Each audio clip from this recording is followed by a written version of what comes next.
नमस्कार दोस्तों, हमारे इस चैनल के एक और नए एपिसोड में आप सबका हार्दिक स्वागत और अभिनंदन है। आज हम श्रवण करेंगे मकर संक्रांति के तिथि पर विशेष रूप से प्रचलित धर्मराज जी की पवित्र व्रत कथा। मकर संक्रांति के इस पुण्य लगन में बहुत से लोग उपवास रखते हैं और विधि विधान से सूर्य देव की उपासना करते हैं। इस दिन धर्मराज जी की ये कहानी सुनना अत्यंत शुभ और फलदायी माना जाता है। एक समय की बात है, पृथ्वीलोक में बब्रुवाहन नाम के एक धार्मिक राजा राज करते थे। उनके राज्य में सुख, शांति और समृद्धि की कोई कमी नहीं थी। उसी राज्य में हरिदास नाम के एक ब्राह्मण भी रहते थे, जिनका विवाह गुणवती नाम की एक परम धार्मिक और पतिव्रता महिला से हुई थी। गुणवती ने अपना सारा जीवन सभी देवी देवताओं की भक्ति में अर्पण कर दिया था। वो विभिन्न प्रकार के व्रत पालन करती थी, नियमित दान धर्म करती थी और अतिथि सेवा को अपना श्रेष्ठ धर्म मानती थी। इस प्रकार ईश्वर साधना करते करते वो वृद्धा हो गई। उनके निधन के बाद धर्मराज के दूत उन्हें धर्मराजपुरी ले गए। यमलोक में एक सुंदर सिंहासन पर धर्मराज विराजमान थे और उनके पास ही चित्रगुप्त अपनी किताब लेकर बैठे थे। चित्रगुप्त जब धर्मराज को प्राणियों के जीवन के पुण्य और पाप का हिसाब सुना रहे थे, तभी यमदूत गुणवती को वहां लेकर पहुंचे। गुणवती यमराज को देखकर थोड़ा डर गई और सिर झुकाए खड़ी रही। इसके बाद चित्रगुप्त ने गुणवती के कर्मों का विवरण निपटाया और धर्मराज जी को सुनाया। धर्मराज गुणवती का पुण्य विवरण देखकर प्रसन्न हुए, लेकिन फिर भी उनके चेहरे पर थोड़ी सी उदासी दिख रही थी। ये देखकर गुणवती ने पूछा, हे प्रभु, मैंने तो आपने जीवन में सारे सत्कर्म किए हैं, फिर आपके मुख पर ये उदासी क्यों है प्रभु?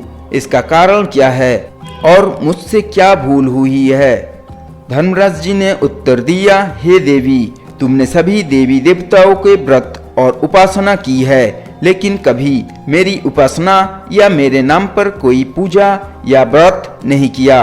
धर्मराज जी की ये बात सुनते ही गुणवती क्षमा मांगने लगी और बोली, प्रभु, मैं आपकी उपासना की विधि के बारे में कुछ नहीं जानती।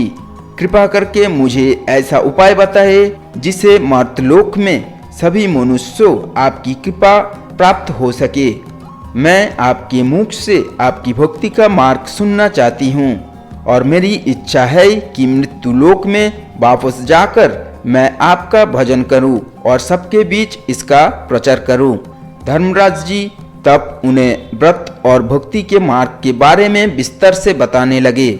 जिस दिन सूर्यदेव उत्तरायण में प्रवेश करते हैं, अर्थात मकर संक्रांति के दिन से मेरी पूजा करनी होगी और उस दिन से पूरे एक साल तक नियम से मेरी पूजा करते हुए ये कथा सुननी होगी।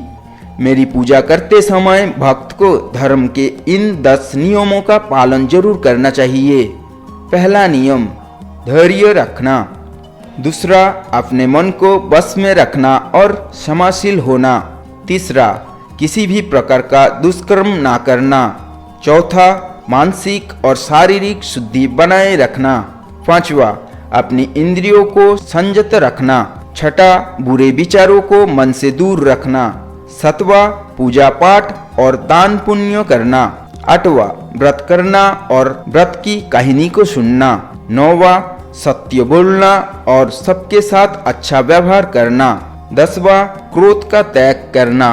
धर्म के इन सभी लक्षणों को निष्ठा के साथ पालन करते हुए एक साल तक मेरी कथा नियम से सुननी होगी। इस समय दान, पुण्य और परोपकार के कार्य करने होंगे और अगली मकर संक्रांति के दिन इस व्रत का संपन्न करना होगा। संपन्न करने के समय पहले मेरी एक मूर्ति बनाकर विधि विधान से प्राण प्रतिष्ठा करनी होगी और पूजा करनी होगी। साथ में चित्रगुप्त की भी पूजा करनी होगी और काले तिल के लड्डू का भोग हमें अर्पण करना होगा। इसके बाद ब्राह्मण भोजन कराना होगा और बांस की टकरी में 5 किलो अनाज दान करना होगा। इसके अलावा किसी गरीब व्यक्ति को तकिया, कंबल, छतरी, जलपात्र और वस्त्र आदि दान कर सके तो अच्छा है। यदि संभव हो तो गोदान करना भी उत्तम होगा।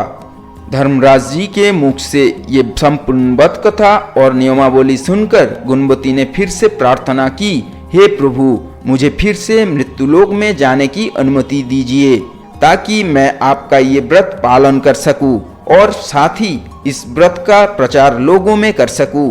धर्मराज जी ने ये प्रार्थना स्वीकार की और गुणवती को फिर से धरती लोक पर जाने की आज्ञा दी।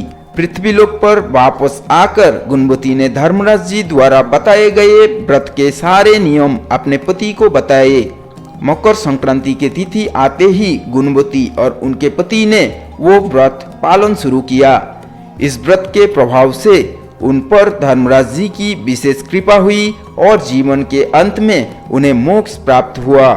तो ये थी मकर संक्रांति के तिथि पर सुनी जाने वाली धर्मराज जी की पवित्र व्रत कथा। तो दोस्तों, आपको ये कथा कैसी लगी, आज का ये एपिसोड कैसा लगा, कमेंट करके जरूर बताएं। साथ ही हमारे इस चैनल को सब्सक्राइब करना ना भूलें। आप सब अच्छे रहिए, स्वस्थ रहिए, सतर्क रहिए। धन्यवाद।